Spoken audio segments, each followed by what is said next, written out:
Well, welcome. There is a classic teaching story that I love, and it's a story about a Dharma debate. Uh, this is a kind of a philosophy debate between a Korean master and a Tibetan master.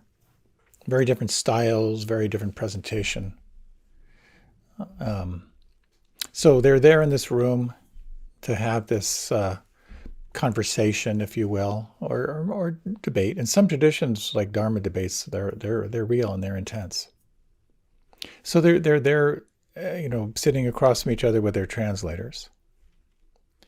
And the Korean master decides to start things off. He picks up an orange and he says, "What is this?" It's a big pause. And the Tibetan is speaking with his translator, looks at him, and the Korean master, with a little more fierceness, is holding the orange. He goes, "What is this?" Again, through the translator, back and forth between the Tibetan master and his translator. And then finally, the Tibetan translator says, "What is his problem? Don't they have oranges where he's from?"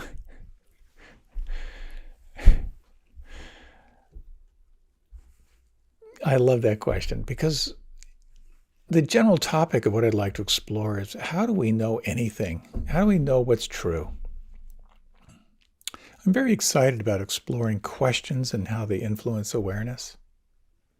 And when it comes to this whole thing of what we know to be true, there's this wonderful quote from the master Adida, who said, "No one exactly knows what anything really is." And what an interesting thing to try on. So what I would like to talk about in the time I have with you is, first of all, again, usually, and I like to break this down into four parts. The first part is, what do you really know for certain? Secondly, I'd like to ask this question, explore this question. When you look to your experience, what do you actually discover? Third, well, who is the one that's knowing what this is? And knowing and not knowing, how can we actually embrace not knowing, kind of as an approach, as a path? So as I share with you now, what was to be a very short military operation in Ukraine, intended to topple the current government quickly and install a government subservient to Russia, is now in this protracted stage. And I imagine, like you, I've been horrified. Um, I can't believe that this is actually happening. And I'm following all this with kind of a broken heart, and really wishing all those who are suffering ease. It's so interesting with the access we have to information to really kind of get the human experience of what's going on, from those who are being bombed and shot at, to the conscripts who are confused and not sure why they're there. It's just horrifying. I'm not an expert in foreign affairs, but from what I have read, there are some serious miscalculations on the part of Russia, or Putin. He dramatically miscalculated the speed in which his forces could take Ukraine. He miscalculated the apathy and lack of cohesion of NATO and the Western nations. And he miscalculated the indifference of the Russian people. The result of these miscalculations is this horrible destruction that we're witnessing, and this sowing of deep hatred and division coming from this violence. One of the three poisons of the mind is delusion. The three are greed, hatred, and delusion. When greed, hatred, and delusion take over the mind, we are not awake. We are run by that programming. Delusion is believing something is true when it's not, or believing something isn't true when it is. And we can see here the incredible consequences of his miscalculations. And we all miscalculate, every one of us. We all have different elements of delusion in our life. Believing things are true when they're not, believing they aren't true when they are. And of course, when we're out of balance, the universe has this intricate feedback system called pain. And so as we make our way through life, we're constantly readjusting according to the pain we're getting as feedback. As one of my teachers said, life is therapeutic irritation. When we feel that irritation, when we feel that pain, when we feel that clench, if we can turn toward it and examine it, look at it closely, and we'll see these 4 fundamental elements, according to Buddhist philosophy. First, we recognize that everyone feels stress and suffering and unsteadiness and unease. We recognize as well, if we look closely, that there's a cause of that pain, of that stress. And it has to do with attachment, identification, and holding on. The third thing we see is we can let go.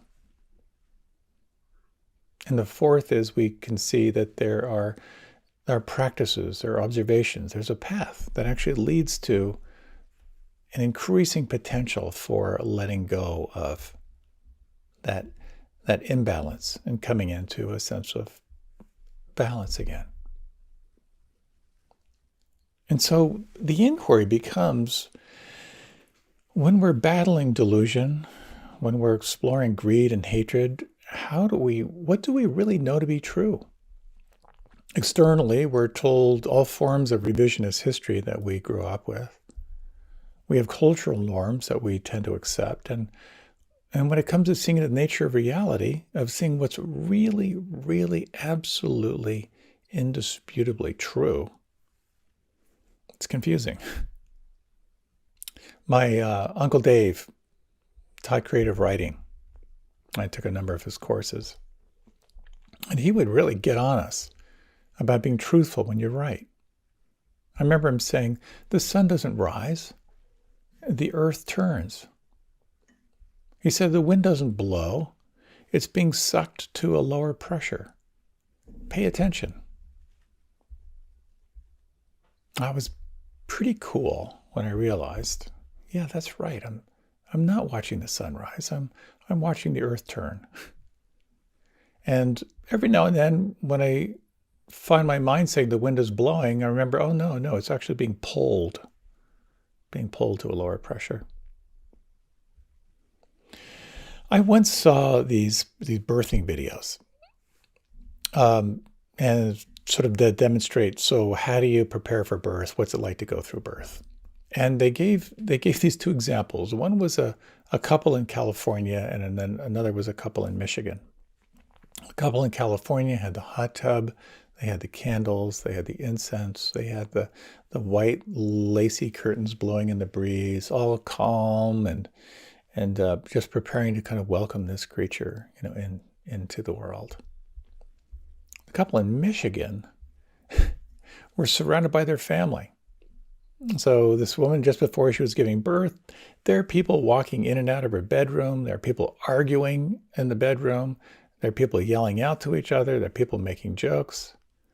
And I thought, my God, what 2 different worlds this baby is coming into. When we come into the world, we're just picking everything up as osmosis, And I remember thinking, like, oh my God, the Michigan couple should be doing what the California couple is doing. But you know what? That's life. That's their life. And when we're little kids, so this is what life is like. So this is what I can expect. This is how I get attention. This is how I avoid pain. We formulate our perspective on life very, very early on.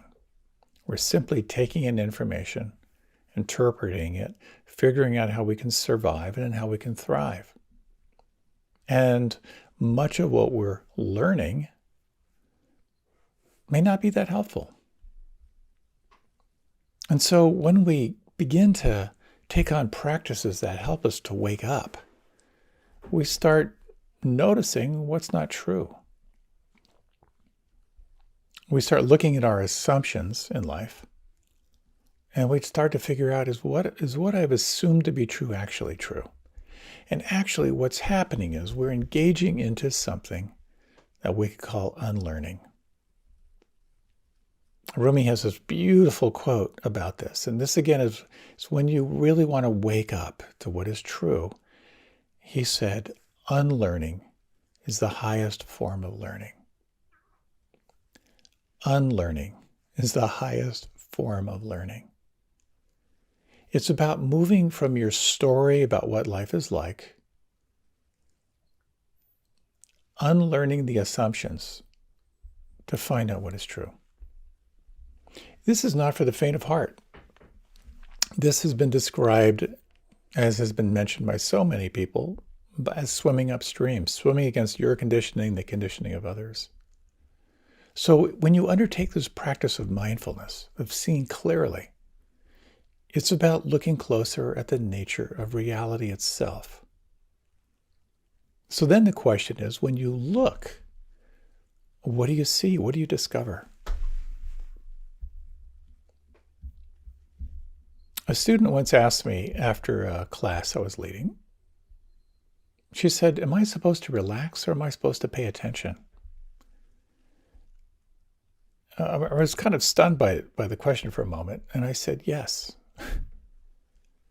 But the question then, the follow-up question was, well, then what am I paying attention to? It's like, when I close my eyes, it's like a symphony going on in there. There are thoughts, there are sensations, there are moods, there's story, there's planning, there's review, there's sadness.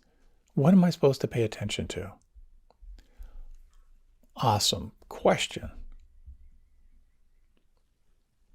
So I'd like to talk a little bit now about what it is we're paying attention to and what is it that actually happens when you actually move from focusing on the external world and focus more on the internal world. And there is a practice which sometimes for me is mind-blowingly powerful and sometimes for me really irritating. It's called noting or labeling. And what it is, it's about naming what is happening as it's happening.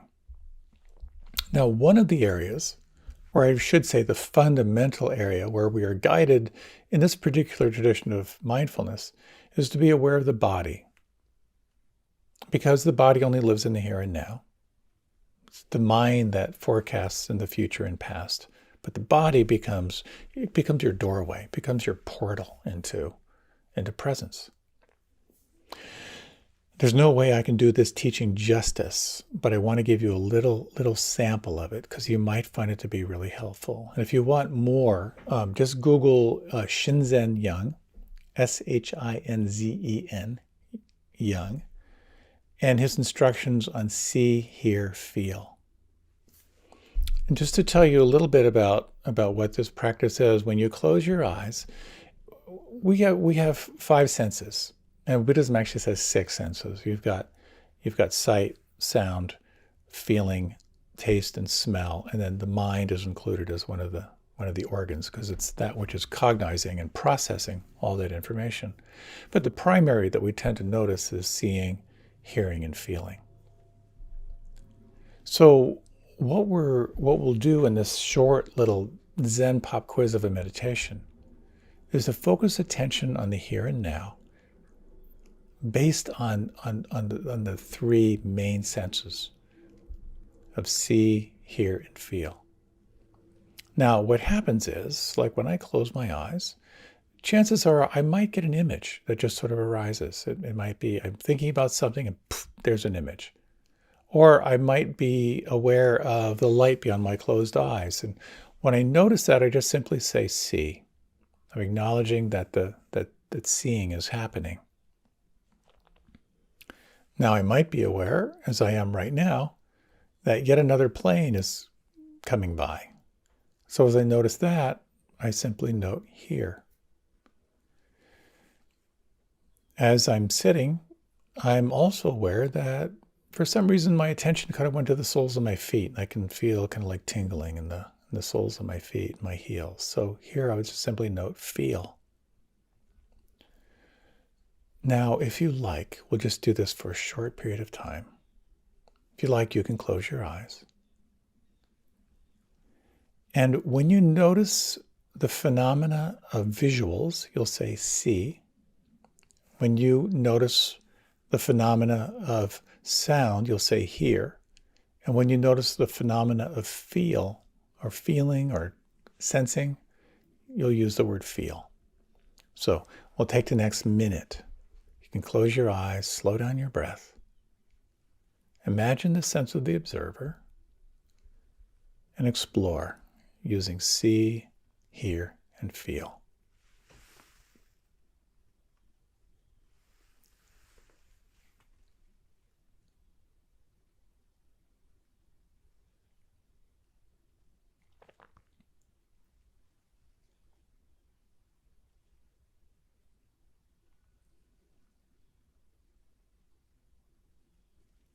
If your mind goes off into a story, again, bring your attention back, primarily noting the movement of awareness towards see, hear, feel, noting it or labeling it as you experience it.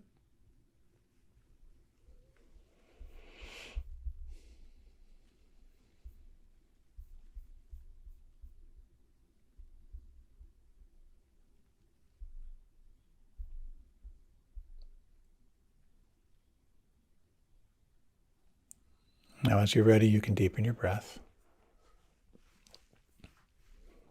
And when you're ready, you can open your eyes or you can remain with them closed.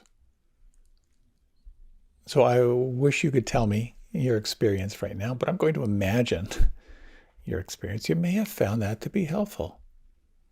To notice how when phenomena arises and you note it, sometimes by simply naming it, it kind of loses its charge. And then you'll notice over at some point, it might be a moment later or a few moments later, there'll be another arising of sensation from inside. You'll note that. And perhaps again, it sort of dissipates. And of course, you might notice that the more you kind of name what's going on, you're reinforcing who you are as the observer. And it's entirely possible that your mind got completely caught up in the technique, or you simply got caught up in the phenomena that was arising. When we're not aware, oftentimes what happens is, for example, if I notice the sound of the plane, I will move into a whole reactionary phase. And let's say I hear the plane, it has a quality of irritation inside attached to it. And then my mind will start going off on, I wonder if they're going to change the flight plans so the planes are no longer overhead. And how often are they doing that anyway? It seems like they're doing it more often than they were before. It's a real pain in the butt. I wonder if I could what if I moved somewhere else where there weren't any planes whatsoever? What would that be like? In Pali, that is called papancha, or it's the proliferation that happens.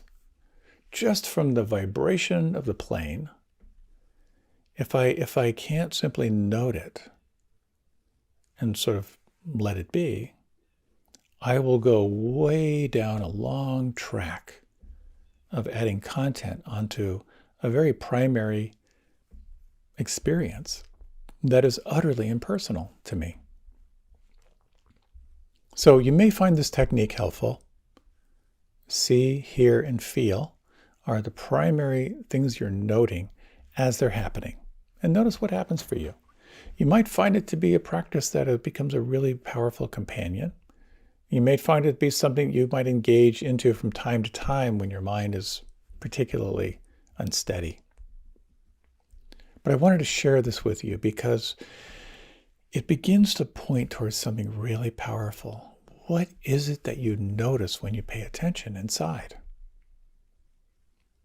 So when you undertake this mindfulness training, it's helpful to recall some of the classic teachings around what what happens inside. And this is really kind of one of the cornerstones of practice and really fundamental to this practice of inquiry, of asking yourself questions. And there are 4 foundations of awareness. The first foundation, the first area where you pay attention is this being mindful of the body, being aware of the body. See, hear, feel, taste, smell. This is utterly impersonal. It's just happening. It's neither good nor bad. It's vibration, it's sensation, it's particles and waves of aliveness. It's life force. It's prana. It's chi. It's ki. It's Holy Spirit, whatever you want to call it. It's aliveness inside. Now, the second level, which is sort of built on that first level, is what we call mindfulness of feeling, or mindfulness of feeling tone. And here it becomes very interesting how this neither good nor bad experience of sensation will be interpreted by your mind as one of 3 things: pleasant, unpleasant, or in between. Oftentimes described as neither pleasant nor unpleasant. It's the whole neutral element. So, for example, when I heard the sound of the plane, it was negative. It was an unpleasant sensation, which leads to the next foundation, and that is to be aware of the mind, to be aware of the mind itself. So what does it mean? What does mind mean? There's an element of mind which generates ideas and makes judgments. Oh, I hate the sound of that plane. There's another quality of mind which has to do with perception. It's sort of aware that it's aware of that of it being negative. And then there's another element that's sort of referred to as heart and mind together. It's kind of like beyond mind. It's sort of like how like awareness itself holds an experience. In Pali, manas is a quality of mind that's generating ideas and making judgments, comparing, judging, figuring things out. Vijnana is perception, and chitta is heart and mind. Now, in order to practice self-observation, it calls on a quality of attention which we could think of as dispassionate self-observation, preferenceless self-observation, or as one of my teachers said, self-observation without judgment. In order to observe if the mind is calm or agitated or focused or distracted, you have to be dispassionate. Something in you has to be able to get a little bit of distance in order to name the experience itself. And this is a fascinating area to explore. It's about the difference between I am angry to I am aware of anger. What a different world. And this opens up all kinds of new possibilities in your life. To have that quality of the witness or the observer, of dispassionate self-observation, means there's a possibility that instead of being a reactive pinball machine, you can actually be more aware of how you would like to respond to life. So we have mindfulness of the body, mindfulness of the feeling or feeling tone, and then mindfulness of the mind and the movement of the mind, which leads to the fourth. The fourth is a little complex, but still really juicy because it points toward liberation. This is classically referred to as mindfulness of Dhamma, or you could say mindfulness of reality. So this is kind of complex, but here at this level of dispassionate observation, you start to see into the nature of the mind itself, into the nature of, we'll call here Buddhist psychology. In this level of awareness, you're noticing what is present, but you're also noticing what's absent. This kind of blew my mind when I ran across this, that part of here in awareness itself, you're aware of anger, but you're also aware of the absence of anger. You're aware of a wanting mind, but you're also aware of the satisfied mind. At this level of observation, you can notice how sensations and even thoughts themselves can be like little mice scampering from one hole to another. And you begin to notice over time that there's an awareness of the types of experiences. It's sort of sometimes described as like the patterns. You begin to see the patterns of experience. So here are some of the patterns that you see. I'm not going to dwell on these too long, but this is where the lists show up. Some people love the lists, and I actually find it quite fascinating that here's a tradition of such clarity of self-observation that they have recognized the 5 obstacles, the 5 aggregates, the 6 sense bases, the 7 factors of awakening, the 4 noble truths, on and on. But here you'll begin to notice that what actually occludes your awareness are these 5 obstacles. You begin to see that when there is hatred, anger, judgment, blame, when there is desire, wanting, fantasy, planning, when there is worry, when there's hypervigilance, when there's sloth or sleepiness or density, when there's doubt or self-judgment. When that is present, you begin to recognize, I can no longer see clearly because of this weather system of the mind. And being able to recognize, for example, to recognize doubt, to be able to note and name doubt means that you're breaking your relationship with it. Your capacity to name it doesn't mean it goes away, but you have suddenly shifted your relationship to it. Then you can explore how to work it, how to be with it. In that same way, from this perspective, you can begin to see what are called the 5 aggregates. You begin to see how first there is form, and then there's the feeling tone, then there's a perception of your experience, then the formation of thoughts and stories, and then consciousness, like that, which is aware of the whole gamut. So you get to watch, and again, you've got to be pretty still here, how there's form into feeling, aware of perception, aware of the formation, and then aware of the consciousness of it. You also, from here, get to recognize that there are 6 bases from which we perceive: eye, ear, nose, tongue, body, and mind.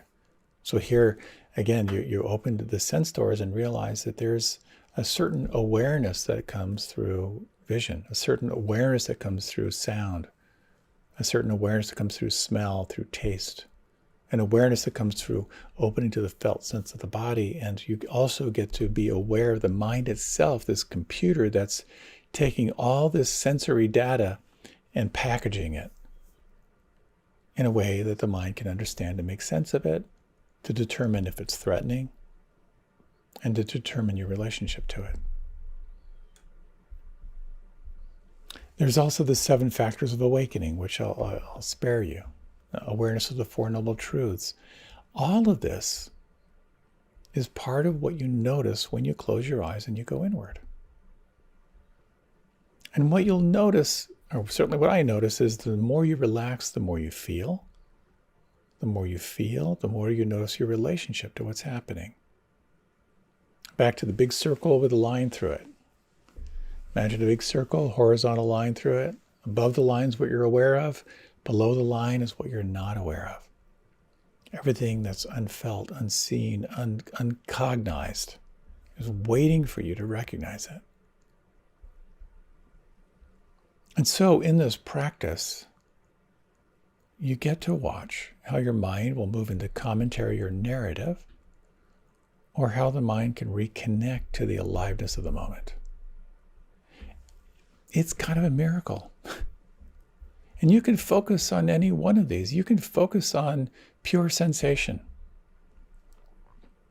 You can focus on that second foundation of feeling tone, referred to in Pali as Vedana. And that is this quality of pleasant, unpleasant, and neutral. One teacher in particular, Utejaniya, when you do a retreat with him, that's your practice. Notice the response to your experience, the kind of the expansion and opening when it's pleasant, the closing and contraction when it's unpleasant, and kind of the listlessness or boredom of the mind when it's in between. You can pay attention to that. You can explore the mind, the movement of the mind. You can explore beliefs. You can explore the emotional experience. And you can pay attention to that whole level of simply observing which obstacle is present right now. Anger, greed, restlessness, worry, sloth and torpor, self-judgment. So this is indeed an internal symphony. And I remember being on a month-long retreat, and one of my interviews, my twice-a-week interview, every week I would meet with Jack Kornfield. Of course, I was very, very aware of wanting to be a good student and look good. So I spent an inordinate amount of time crafting my questions so that I would look open but not naive, and intelligent but not clever. And finally, I just sat down for one interview and I just said, it just keeps changing. I'm trying to come up with fresh questions, but it's all shifting. And that was a very powerful insight, is that it's all changing.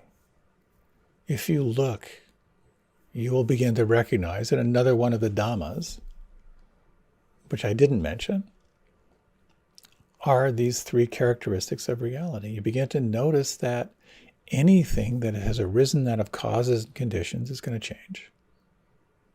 This impermanence is a quality of reality. You begin to see that how you're relating to it depends on how much you're going to suffer. Anything you hold on to is going to result in rope burn. Anything you can let go of will have a sense of ease. And the third characteristic of reality is it points toward this idea of the self. What is the self that's observing? That there is a quality of self which is also born out of conditions, the body. This body's changing, it's going to fall away. Our thoughts are changing, they're going to fall away along with the body. And it points toward, is there something beyond a changing self? What is that? So with all this focus on what's changing, every now and then we can ask ourselves, well, what is it that's actually paying attention right now? What is that knowing element, the cognizing of something that's happening? Or has been said, well, what is the one who knows?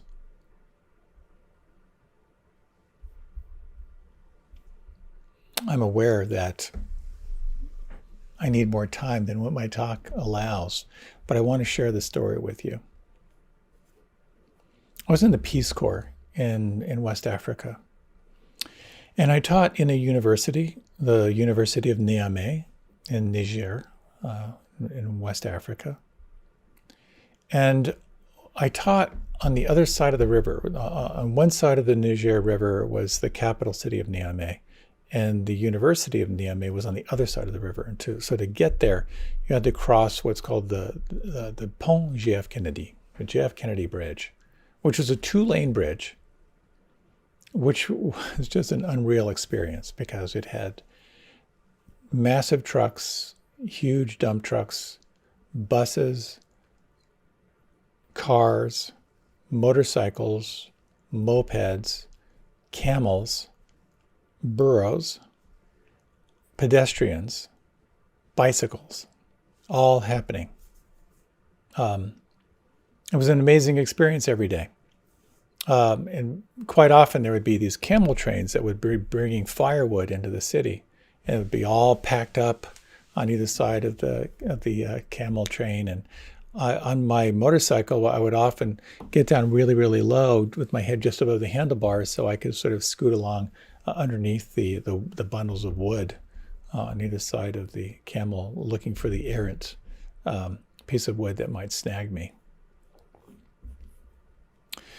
At the end of the day, I was heading out to the parking lot and getting on my motorcycle. I noticed that one of the other teachers had just left, was driving down there. And I thought to myself, oh, I so wanted to talk to him. And this little voice inside said, you'll see him on the bridge. Something terrible just happened. It's a very clear voice. And I thought, what could that possibly be? But I noticed it and I kind of neglected it. And I kind of went on. I hopped on my motorcycle, and as I'm driving toward the bridge, everything was backed up. And as I drove along, I did indeed see my professor friend. And I went on. And because, again, I had a motorcycle that kind of picked my way up over the bridge. And as I headed up toward the crest of the bridge, I saw this bicycle that was crushed. And I saw this young boy, I'm guessing maybe 14 or 15, who at first I thought was sleeping. And then I saw kind of this trickle of blood. And then I noticed just the screaming, people yelling at each other, people pointing fingers and accusing. And this poor young guy had been hit by one of the big trucks. Now, a really interesting thing was, I'm just standing there watching, and I couldn't get by. And this thought occurred to me as I'm watching. I thought, no one's praying for him. And I just offered a little prayer. And I imagine, I felt this sort of like confused energy flying around. And I just said, kind of wordlessly said, like, you're dead, you can't go back. And I just heard this little voice in my ear just saying, merci, and poof, like a disappearance. Okay, that's a really woo-woo story. And the second part of that, like, who knows if I made that up, but it felt so real to me. I was like ice cold with tingling when I felt that presence. How did I know? How did that voice say, you'll catch up to him on the bridge, something terrible happened? I don't know. I really don't know. It points, though, to what it means just to reflect on that knowing faculty. What is it that knows? So what was going on in my experience when I had that thought? And I think the biggest factor, as I look back on it, was I had no expectations. That totally came out of the blue. I had no preferences. Now, the more you observe without preference, the more clearly you'll see what's happening as it's happening. And the more you'll strengthen what some call the witness, that sense of the observer. Again, the observer is this unblinking, non-preferential, non-judging, not wanting it any different quality of awareness. We develop it through paying attention. Now, what gets in the way of knowing is three things. It's the comparing mind, the judging mind, and the trying to figure things out mind. What helps open it up? Not comparing, not judging, not trying to figure things out.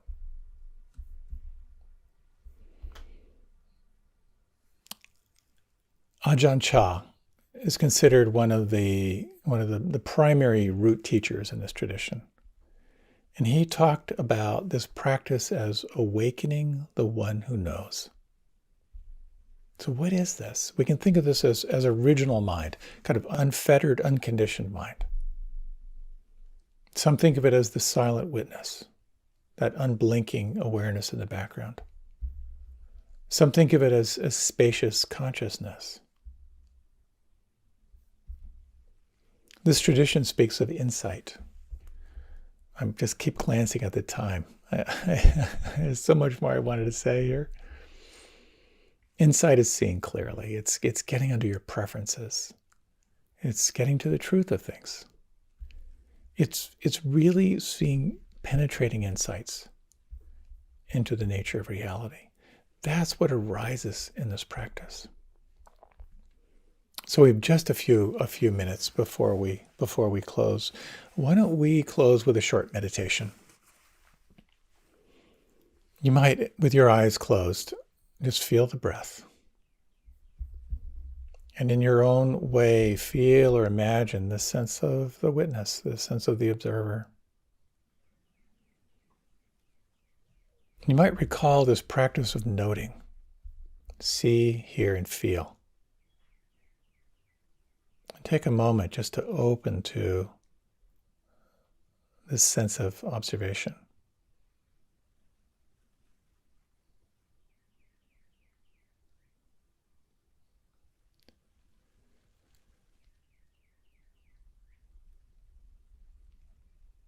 And you might ask yourself, who is the one who knows? What is this knowing faculty?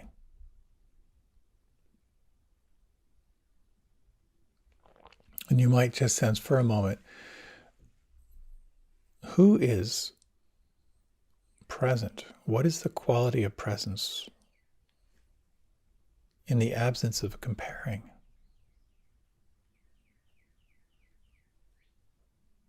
What is this presence in the absence of judging?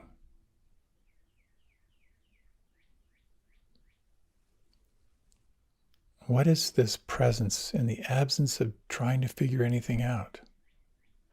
And can you imagine for a moment the unconditioned quality of presence, space?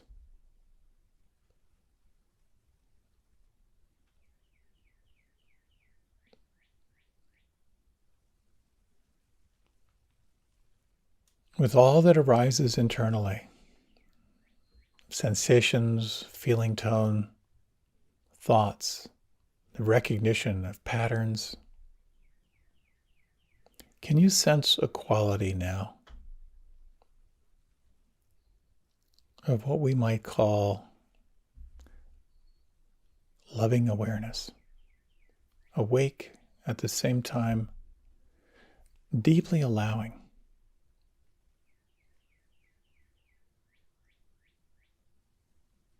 You might take 3 slow breaths. Notice if you could relax, if you could allow. And in your own way, just sense of just for a moment this quality of the one who knows.